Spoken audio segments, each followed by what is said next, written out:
Okay, mabalik tayo, no? At ito naman, bonpas to partner, no? Wala sa studio. Kasi malayo siya. Nasa Okay. Pampanga. Okay. Ang ating caller ay si Rochi Reyes Vergara, no? Mm. Siya yung nanay ni Rosie Rana Vergara. Fairbanks. Ba apelido, ha? May Fairbanks pa nakalulo. 27 years old, taga Angeles City, Pampanga. Yes. Partner, ano naman to? Ganun pa rin. Kidney heart disease. Tetralogy of Fallot. Yung puro tayo heart. Puro No? tayo heart niyan. Oo. Ang trabaho ay Grab Food Delivery Rider ang kanyang asawa, no? Habang call center naman si Rochi, no? Ang kanyang nilalapit yung anak. So, nasa linya natin si Mami. Tama po ba? Mami Rochi? Nasa linya na po kayo? Magandang hapon po. Ayun, si Mami Rochi. Ayan, Mami Rochi. Kamusta po kayo? Si Paolo po at Alvin ng Ako Biko ay Serbisyo Publiko. Mm. Good afternoon po mga sir, Sir Alvin, Sir Paulo po. Good afternoon, Ma'am Good Rochi. afternoon po. Kamusta po? 6 months pa lang po si baby. Pa? 6 months pa lang 6 po months. si baby. So, hindi 27 years old. 6 months. Mali. Nagkaano yung ating detalye na. Pero nagtataka ako eh. Nagulat May din chronic ako heart disease siya. 27 eh. Pasensya na po. Nagkadikit-dikit itong ano natin. 6 Itong, months old. 6 months old. Kaya ako nagugulat. Sabi ko ay ang tagal na bago falot eh. Bambata ito eh. Ayan po. So, ang bata, ang pangalan, si Rosie. Tama? Opo. Si Rosie. Oo. Okay. Malamang hindi may walang Fairbanks to. Oo. Oo nga, ba't may Fairbanks? Yung tatay niya po mga kainunuan po siguro, mga matagal na. May lahi po. Pero Pinoy naman po. Siguro po malayong lahi na po. Malayo. Oo. Pero 6 months lang siya. Hindi siya 27 ha. 6 months lang po. Ah. Hindi, ginigising lang namin kayo. Baka hindi mapansin. Pakwento natin kay Mami Rochi. Ano bang... Kwento nyo nga. Mami, ano nangyari kay baby? Nung pagkapanganak ko po, si baby po is naiwan sa ospital ng 10 days kasi po nagka-pneumonia po. Tapos po, yung ka-third day niya po sa NICU po, nakauwi na po ako. Pagka-third day niya po, tumawag po sila, may narinig daw pong murmur sa heart niya po.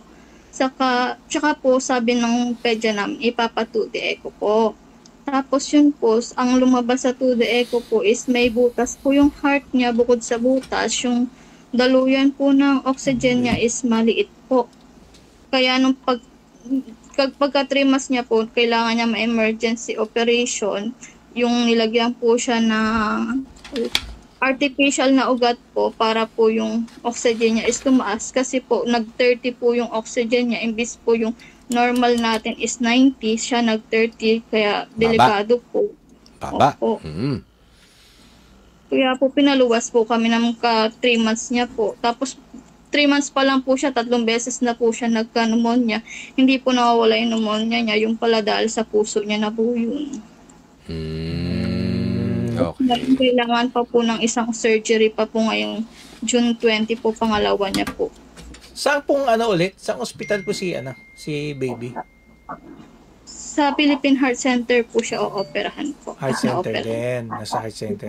So, nandyan po siya sa heart center. Nasa heart center po kayo? Nakauwi na po kami nung 3 months po siya. Ngayon 6 months na po. Hinihintay na lang po namin yung second niya pong surgery. So, Tapos babalik. Babalik pa. For another operation. Tama? Opo. Okay. So, ang nire-request ni Mami Rochi dito ay kakulangan no sa pagpapa-opera. Tama ho ba, Mami Rochi? Opo, sir. Kasi po nung first surgery niya po is nakahingi na din po kami sa iba kaya hindi pa po kami makalapit. Kulang pa rin po kami. Magkano pa po ba kulang ni baby? Anong total? Total na gastos po natin. Ang kailangan niya po kasi 800,000 po. Mhm. Tapos nakalikom na po ako ng 500,000. Kulang pa po akong 300,000 para sa June po. Malaki-laki pa. Malaki pa. Heart Kasi center. hindi na po ako makaulit sa iba kasi nakahingi na po ako Tama ng naman. first surgery po. Opo. Nakailang naman lapit na namin ho yan. kayo? Nakailan na kayo? Po. Nakailan lapit na ho kayo sa iba?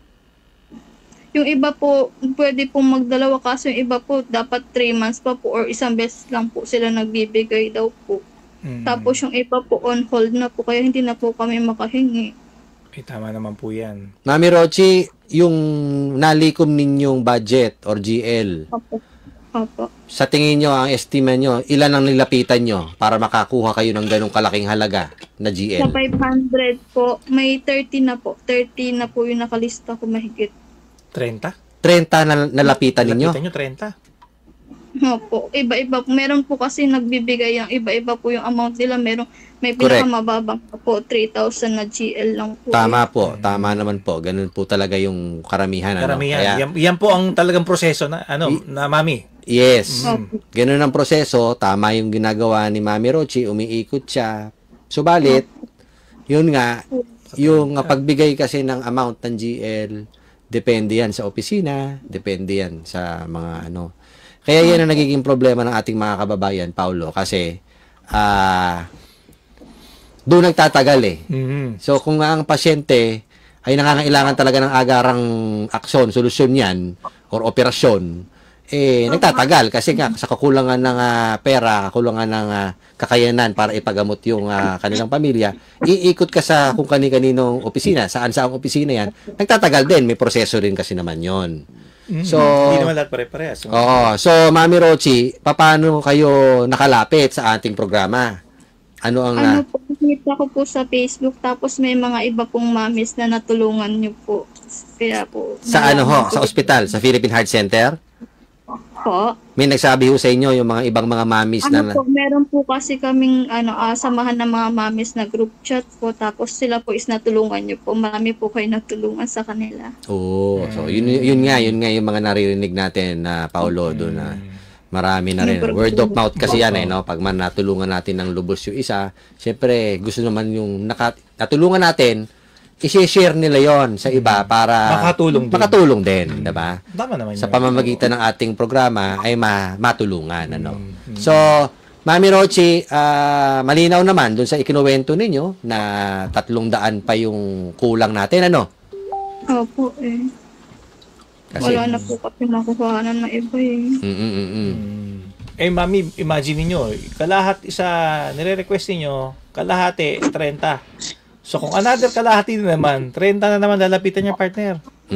'Di ba? Matanong ko lang, 'di ba? Ganun 'yan eh. Sapat po ba yung kinikita ni Mister para po sa pagpapagamot po ngayon ni baby? Pinagkakasya na lang po namin, sir. Tapos, pag may kulang po kami, yung sa Grab Food Delivery app niya po is pwede pong mag-loan. Kaya po kumukuha kami minsan doon ng pampacheck up po niya. So mababaon naman kayo sa loan yan, ano? Yun po, wala naman pong kasi kailangan po. oo. Ayan, partner. Ano bang matutulong mo kay Mami Rosie, ha? Oo, Mami Rosie. Mami Rosie yung... Ay, Mami! Nagulan. Mami Rosie. Nagulan na ako. Kasi isa studio, Nagkaroon kasi ng ano? Isabot kasi natin eh. Ang gulo ng boot namin eh. Natin, Oo. 27 years old. Ang gulo eh. Pasensya na po kayo. Medyo Mami Rochi, ganito na lang, no? So, naibanggit mo sa amin na ang total amount na kailangan ninyo ay 800,000. At after 30 offices na pinuntahan ninyo, nilakunin nyo, nakalikom kayo ng 500,000. So, nagkukulang kayo ng 300, no? Upang maisakatuparan na yung pagpapagamot, pag-oopera para kay Baby Rosie. Tama? Opo. Oo. Since kayo, Mami Rochi, ay lumapit sa serbisyo publiko sa Abante Radio, ay ginagarantiya ho namin na ibibigay ho namin yung kakulangan ninyo. No? Maraming salamat Na word na po, guarantee sir. letter para hindi ka na mahirapan at kitang-kita naman namin kay Baby Rosie na nangangailangan talaga siya ng immediate medical attention. No? Opo, pangarap ko po yun eh. Pangarap ko yung magkaanak ng babae. Oo, yan, yung nag-iisa mong anak na babae, si Rosie, ay siguro, yan ang pinakamagandang regalo ng Diyos, ng ating Panginoon, at kami ginamit ng instrumento, ang serbisyo publiko sa Abante Radio, upang maisakatuparan yon na gumaling si Baby Rosie, no? So, Ilan ba anak ni Mami? 2 po, sir. isang lalaki, isang babae. 5 years old po, tapos yung baby po. So, Mami Rochi, ano bang mensahe mo sa serbisyo publiko sa Abante Radio ngayon at matutuloy na yung operasyon at ibibigay na yung kakulangan, hindi ka naiikot pa?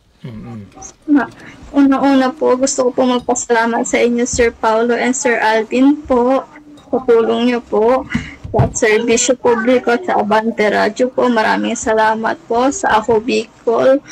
Naway ay pahabain pa po ng Panginoon ang buhay niyo at ang inyong programa at marami pa po kayong matulungan. Maraming salamat po. God bless po. Opo, Okay. Mami Rochi. Kami kayo bukas sa amin at handang-handa ho kaming tumulong ang serbisyo publiko sa Abante Radio, lalo-lalo na sa mga katulad ni Baby Rosie na walang kalaban-laban, siya may karamdaman, pero nandito tayo upang bigyan solusyon, no?